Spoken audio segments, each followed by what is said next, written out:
Hello friends, welcome है आप सभी लोगों का सीटेट 2024 की साइकोलॉजी की एक और न्यू क्लास में। तो फ्रेंड्स, आज से हम लोग जो है ना सीटेट 2024 के लिए और जो अदर टीचिंग भर्ती से जुड़े एग्जाम्स हैं उनके लिए साइकोलॉजी की क्लासेस को स्टार्ट कर रहे हैं। तो आज की हमारी साइकोलॉजी की क्लास नंबर फर्स्ट है। यदि आप लोगों ने जो अदर क्लासेस हैं उनको नहीं देखा है तो उन सभी क्लासेस की प्लेलिस्ट का लिंक आपको डिस्क्रिप्शन और ऊपर आई बटन में मिल जाएगा। तो वहाँ से जाकर आप सभी लोग उन क्लासेस को भी देख लें। ये जो क्लासेस है ना, ये जितने भी टीचिंग भर्ती से जुड़े एग्जाम्स हैं, जैसे कि हम बात करें एचटेट हो गया, ठीक है, हम बात कर सकते हैं रीट की, और बाकी जो यूपी टेट वगैरह यूटेट वगैरह उन सभी के पॉइंट ऑफ व्यू से काफ़ी ज़्यादा इंपॉर्टेंट है। तो चलिए क्लास को स्टार्ट करते हैं। आज की इस क्लास का हम लोग फर्स्ट क्वेश्चन देखेंगे। निम्नलिखित में से कौन सा अधिगम के पठार का कारण नहीं है। सबसे पहले आपको समझना है कि अधिगम का पठार होता क्या है। जब हम जो भी चीज़ें सीखते हैं उस सीखते समय हमारे जो सीखने में रुकावट आती है उसको अधिगम का पठार कहा जाता है। तो अधिगम के पठार का कारण कौन सा नहीं है। प्रेरणा की सीमा, बिल्कुल, यदि आपको जो प्रेरणा है वह नहीं मिलेगी तो पठार बिल्कुल आ सकता है, मतलब ये तो कारण है। शारीरिक सीमा, यदि आप पूरी तरह से यदि स्वस्थ नहीं होंगे तो आप सीखने में प्रॉब्लम आ सकती है। और ज्ञान की सीमा भी, यदि आप ज्ञान से परिपूर्ण नहीं रहेंगे, मतलब जो चीज़ आप सीख रहे हैं उसके लिए तैयार नहीं है, ठीक है, उसका आपके पास ज्ञान नहीं है, तो आप नहीं सीख पाएंगे। तो ये तीनों के तीनों कारण है। बस ऑप्शन नंबर बी हम बात करें, विद्यालय का असहयोग, तो ये अधिगम के पठार का कारण नहीं है। ऑप्शन नंबर बी बिल्कुल यहाँ पर करेक्ट है। बाकी हम देख लेते हैं, राइट आंसर बी हो गया है। अब देखिए, थोड़ा सा हम अधिगम के पठार के बारे में डिस्कस कर लेते हैं। सीखने की मात्रा तथा समय के परस्पर संबंध, मतलब जो सीखने की मात्रा रहती है कि आपने कितना सीखा कितने समय में, उन दोनों के परस्पर संबंध को चित्रांकित करने पर जो वक्र रेखा प्राप्त होती है, मतलब कि आपने कितने समय में कितनी चीज़ें सीखी हैं, तो एक वक्र रेखा तैयार की जाती है कि आपकी जो प्रोग्रेस रेट है वह किस प्रकार से आगे बढ़ रही है। मतलब कम समय में आप ज़्यादा सीख लेते हैं तो आप अच्छी जो है ना वह रेखा चल रही, वक्र रेखा काफ़ी अच्छी है, तो उसी को अधिगम वक्र रेखा कहा जाता है।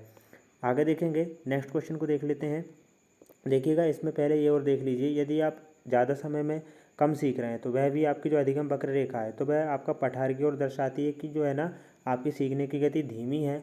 इस प्रकार से यदि आप ज़्यादा सीख रहे हैं तो वह अधिगम जो वक्र रेखा है ना, वह आपका जो पठार है ना, मतलब अधिगम वक्र पठार है, वह ऊपर जाते हुए दिखाई देगी रेखा आपको। नेक्स्ट क्वेश्चन है, अधिगम अनुभव और प्रशिक्षण के परिणाम स्वरूप व्यवहार में परिवर्तन है। यह कथन किनके द्वारा दिया गया है। यह परिभाषा है, ये जो परिभाषा है ना, ये किसके द्वारा दी गई है। यह दी गई है ऑप्शन नंबर ए, अधिगम अनुभव और प्रशिक्षण परिणाम स्वरूप व्यवहार में परिवर्तन है, ये गेट्स व अन्य के द्वारा दी गई है। ऑप्शन नंबर ए जो है ना बिल्कुल करेक्ट हो जाएगा। स्टैनफोर्ड बिने परीक्षण मापन करता है, तो जो स्टैनफोर्ड बिने परीक्षण है वह किसका मापन करता है। आपके ऑप्शन है व्यक्तित्व का, पढ़ने की दक्षता का, बुद्धि का, या हम बात करें उपयुक्त में से कोई नहीं। तो ऑप्शन नंबर सी बिल्कुल सही हो जाएगा। जो स्टैनफोर्ड बिने परीक्षण है वह किसका मापन करता है, वह बुद्धि का मापन करता है।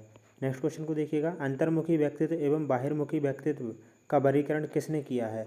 ऑप्शन है फ्रायड, युंग, मन या फिर आलपोर्ट ने। करेक्ट हो जाएगा ऑप्शन नंबर बी।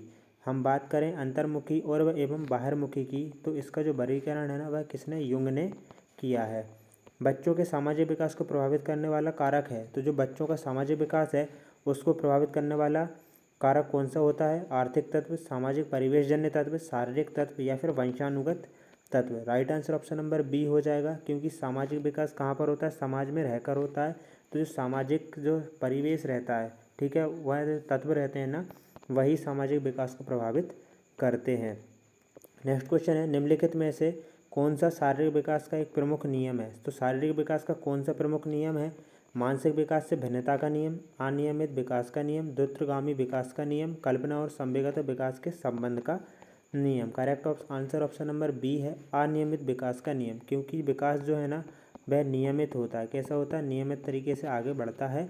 तो यहाँ पर हम कह सकते हैं कि यह विकास का नियम नहीं है, बाकी के जो है ना वह विकास के नियम है। निम्नलिखित में से कौन सा विकास का सिद्धांत नहीं है। बात हो रही है विकास का सिद्धांत कौन सा नहीं है। अनुकूलित प्रत्यावर्तन का सिद्धांत, निरंतर विकास का सिद्धांत ये तो है, परस्पर संबंध का सिद्धांत ये भी है, समान प्रतिमान का सिद्धांत। Correct answer option number A हो जाएगा। अनुकूलित प्रत्यावर्तन का जो सिद्धांत है ना, यह विकास का सिद्धांत नहीं है, बाकी ये तीनों के तीनों विकास के सिद्धांत हैं। विकास के परिणाम स्वरूप नवीन विशेषताएं, नवीन योग्यताएं प्रकट होती हैं, यह कथन किसका, हरलॉक का है। देखिएगा, ये कथनों से रिलेटेड क्वेश्चन भी पूछे जाते हैं तो इनको भी याद रखें आप। मूल प्रवृत्तियों को 14 प्रकार से किसने वर्गीकृत किया है। तो जो मूल प्रवृत्ति हैं उनको 14 प्रकार से मैकडूगल ने वर्गीकृत किया है। आगे देखेंगे, किसी दूसरी वस्तु की अपेक्षा एक वस्तु पर चेतना का केंद्रीकरण अवधान क्या कहलाता है। क्वेश्चन को अच्छे से पढ़िए। किसी दूसरी वस्तु की अपेक्षा एक वस्तु पर चेतना का केंद्रीकरण अवधान, यह कथन है किसका है।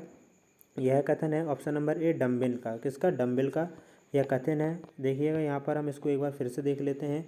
किसी दूसरी वस्तु की अपेक्षा एक वस्तु पर चेतना का केंद्रीकरण अवधान है, तो यह डम्बिल के अनुसार यह परिभाषा दी गई है।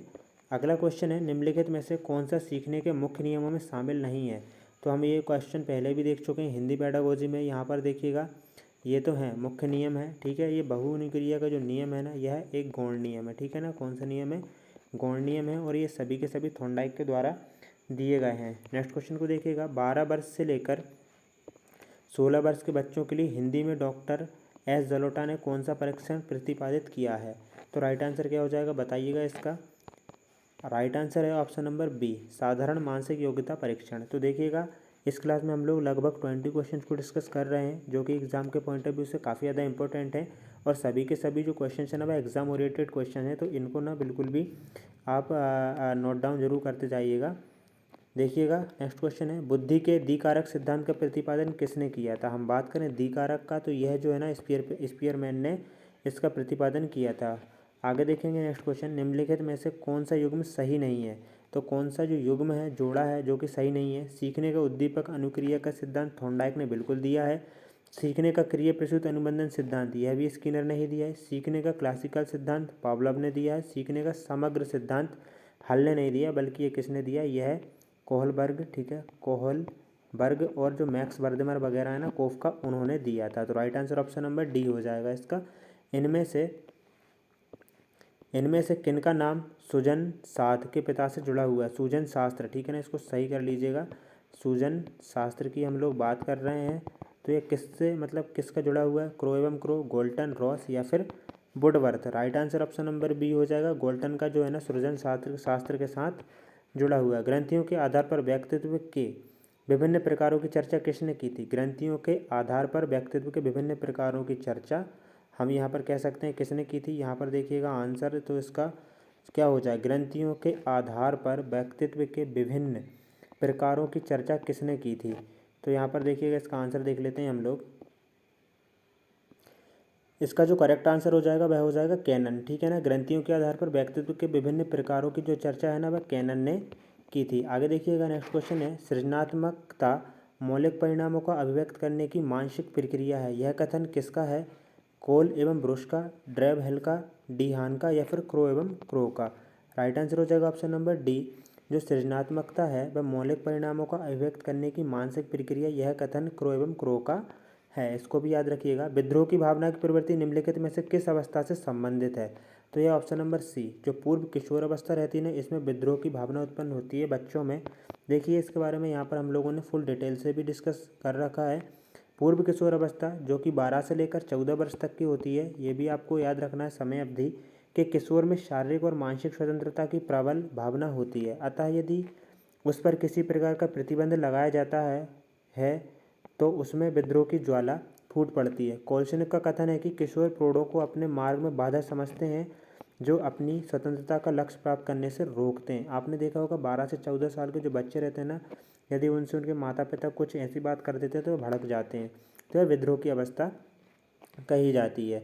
सीखने की वह अवधि जब सीखने की प्रक्रिया में कोई उन्नति नहीं होती तो क्या कहलाती है। सीखने का पठार, सीखने का वक्र, स्मृति, या फिर हम बात करें अवधान। Right answer option number B हो जाएगा। हम लोगों ने फर्स्ट क्वेश्चन में पढ़ा था, जब सीखने की प्रक्रिया में कोई उन्नति नहीं होती है तो वह सीखने का पठार कहलाता है। तो इसके बारे में भी देख लेते हैं हम लोग। सीखने की वह अवधि जब सीखने की प्रक्रिया में कोई उन्नति नहीं होती, सीखने का पठार कहलाता है। इसकी विस्तृत व्याख्या, ठीक है ना, प्रश्न नंबर 1 में भी हम लोगों ने यहाँ पर डिस्कस कर ली है। नेक्स्ट क्वेश्चन है, और आज की इस क्लास का हम लोग अंतिम क्वेश्चन देख रहे हैं, बुद्धि लब्धि निकालने का सूत्र क्या है। तो यहाँ पर देखिएगा, बुद्धि लब्धि निकालने का सूत्र, right answer option number D हो जाएगा। ऑप्शन नंबर माफ़ कीजिएगा, ऑप्शन नंबर सी हो जाएगा, ठीक है। देखिएगा यहाँ पर 100 वास्तविक आयु, मानसिक आयु, मतलब ये कुछ इस प्रकार का जो है ना, ये जो सूत्र है, इसको हम लोग ना एक अलग से एक इंडिविजुअली क्लास जो है ना आपको प्रोवाइड करा देंगे। तो जिसमें क्या रहता है कि 100, ठीक है, उसकी जो वास्तविक आयु रहती है मल्टीप्लाई मानसिक आयु, और उसको क्या किया जाता है, इस प्रकार से जो उसकी आयु रहती है, बुद्धि लब्धि रहती है, वह निकाल ली जाती है। तो फ्रेंड्स आपको जो क्लास कैसी लगी है? 20 क्वेश्चंस काफ़ी ज़्यादा इंपॉर्टेंट हैं, सभी के सभी एग्जाम ओरिएंटेड क्वेश्चंस हैं। यदि आप लोगों ने चैनल को सब्सक्राइब नहीं किया तो चैनल को सब्सक्राइब कर लें, ताकि जो नेक्स्ट क्लासेस हैं उनका नोटिफिकेशन आपको टाइम पर मिलता रहे। और साथ ही में लाइक करें, बेल आइकन को प्रेस करके ऑल बटन पर भी सेट कर लें। जय हिंद दोस्तों, वंदे मातरम। मिलते हैं कोई न्यू क्लास में।